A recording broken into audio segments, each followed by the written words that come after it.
Profit news feed is Tata Communications Management, Kabir Shakir. He's the CFO at Tata Communications. Good morning, Kabir. Let's go through the numbers first. The initial numbers, they look kind of mixed, but the street is very bullish when it comes to the digital portfolio pack. The revenues jumped up almost 2%, coming at roughly 7,000 crore. EBITDA was flattish. Net profit, there was a minor drag because of higher other expenses as well. But first of all, Kabir, the first question remains is sequentially the numbers are flat.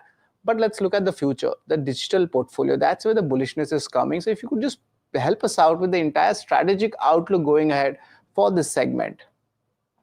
Good morning, Sharath, and thank you for having me in the show, and advanced Diwali wishes to you and to the viewers.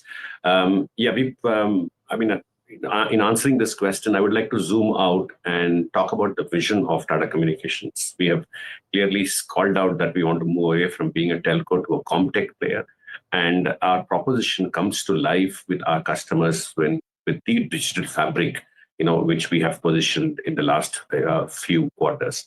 The digital fabric basically talks about a multitude of services, starting from network and connectivity, which is our heritage, to cloud, to security, to interaction, to IoT, and all of the components that an enterprise customer would actually need in their ordinary course of business and in their digital transformation journey. So Tata Comm is well poised and well positioned, to be able to do that. We used to be about 70% core connectivity business about 3 years ago. We are now, our digital portfolio is actually overtaken, the core connectivity business. And that is where we see the growth. Even this quarter, we are about 14.9% growth in the digital portfolio and services.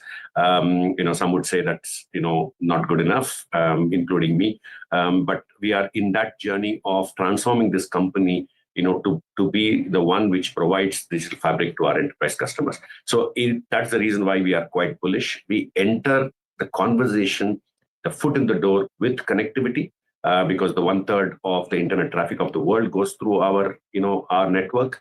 But the real oomph actually comes when we are able to provide, more value-added services, with the network as the base, and we call it as the overlay services. Whether it is in the interaction fabric that we have through helping our customers understand their customers better, or helping them migrate to the cloud and operate between clouds, creating a secure environment where both networking and cloud can. And sir, I would like to talk about the margins also. Of course, the vision you shared was very important, especially with the enterprise customers angle. But the margins have been stable at 19%. You spoke about value-added margins, the value-added products. So will we see an uptick in the margins growing ahead, or will it be in that same range of roughly 19 to 20-odd%? Yeah. Good question, Sharath. In the Investor Day, we unveiled what the headroom on margin progression that we have. I'm not going to literally worry about, a quarter here or there. I mean, at an overall level, there was a 17 basis points improvement. But if I look at data margins, they improved by about 140 basis points sequentially. So that's the margin progression that we have, done. But the headroom for growth is roughly about 2,500 crores of margin that we can actually bring, back in. Why is that? We have done organic investments, we have done inorganic investments, which has basically, dipped our margin profile. And I think now it is the time for all these investments to pay back. So we will get these margins growing in the next few years to get back to the range of 23 to 25, which we have always said to the market as our ambition.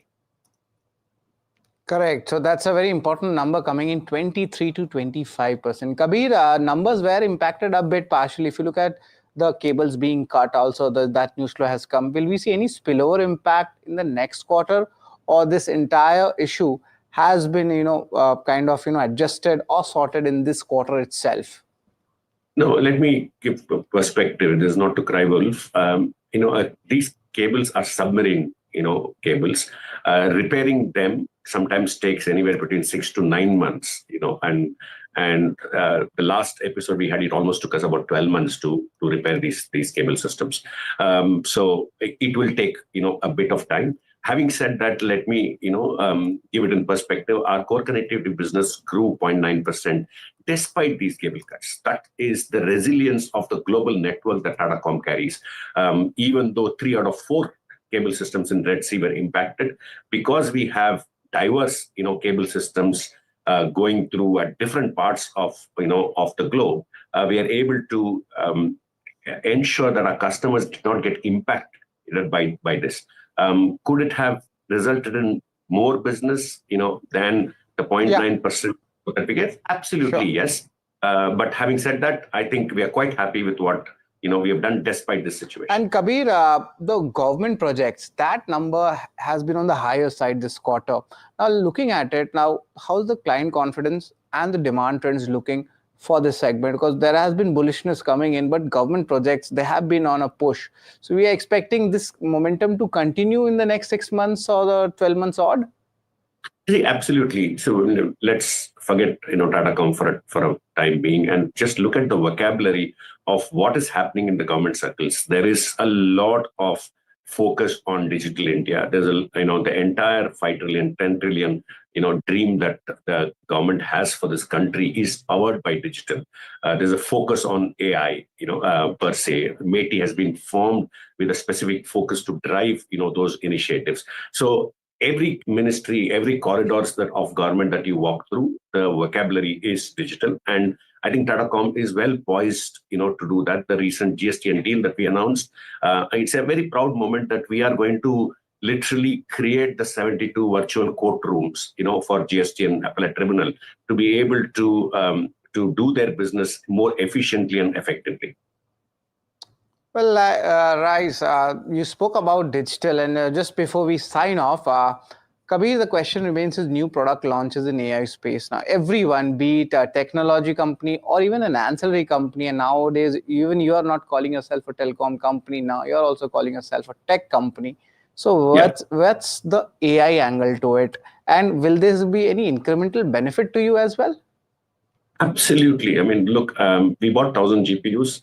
There are a few customers who are using our GPU infrastructure, but a large portion of it is being used in-house, per se. So we are extremely hung-ho about how AI is going to get infused in the way in which we work internally, gets infused in all the products and services.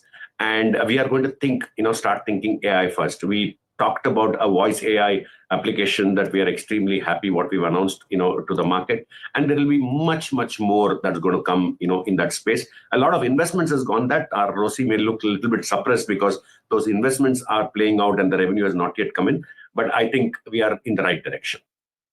Well, yes. So the future is there when it comes to digital and AI. And of course, the street is also cheering how the numbers and the guidance is looking like. Thank you very much, Kabir, for joining in and giving us the entire perspective on the Tata Communications, and also festive season's greetings to you and your family as well from the family of NDTV Profit. Thank you very much for joining us.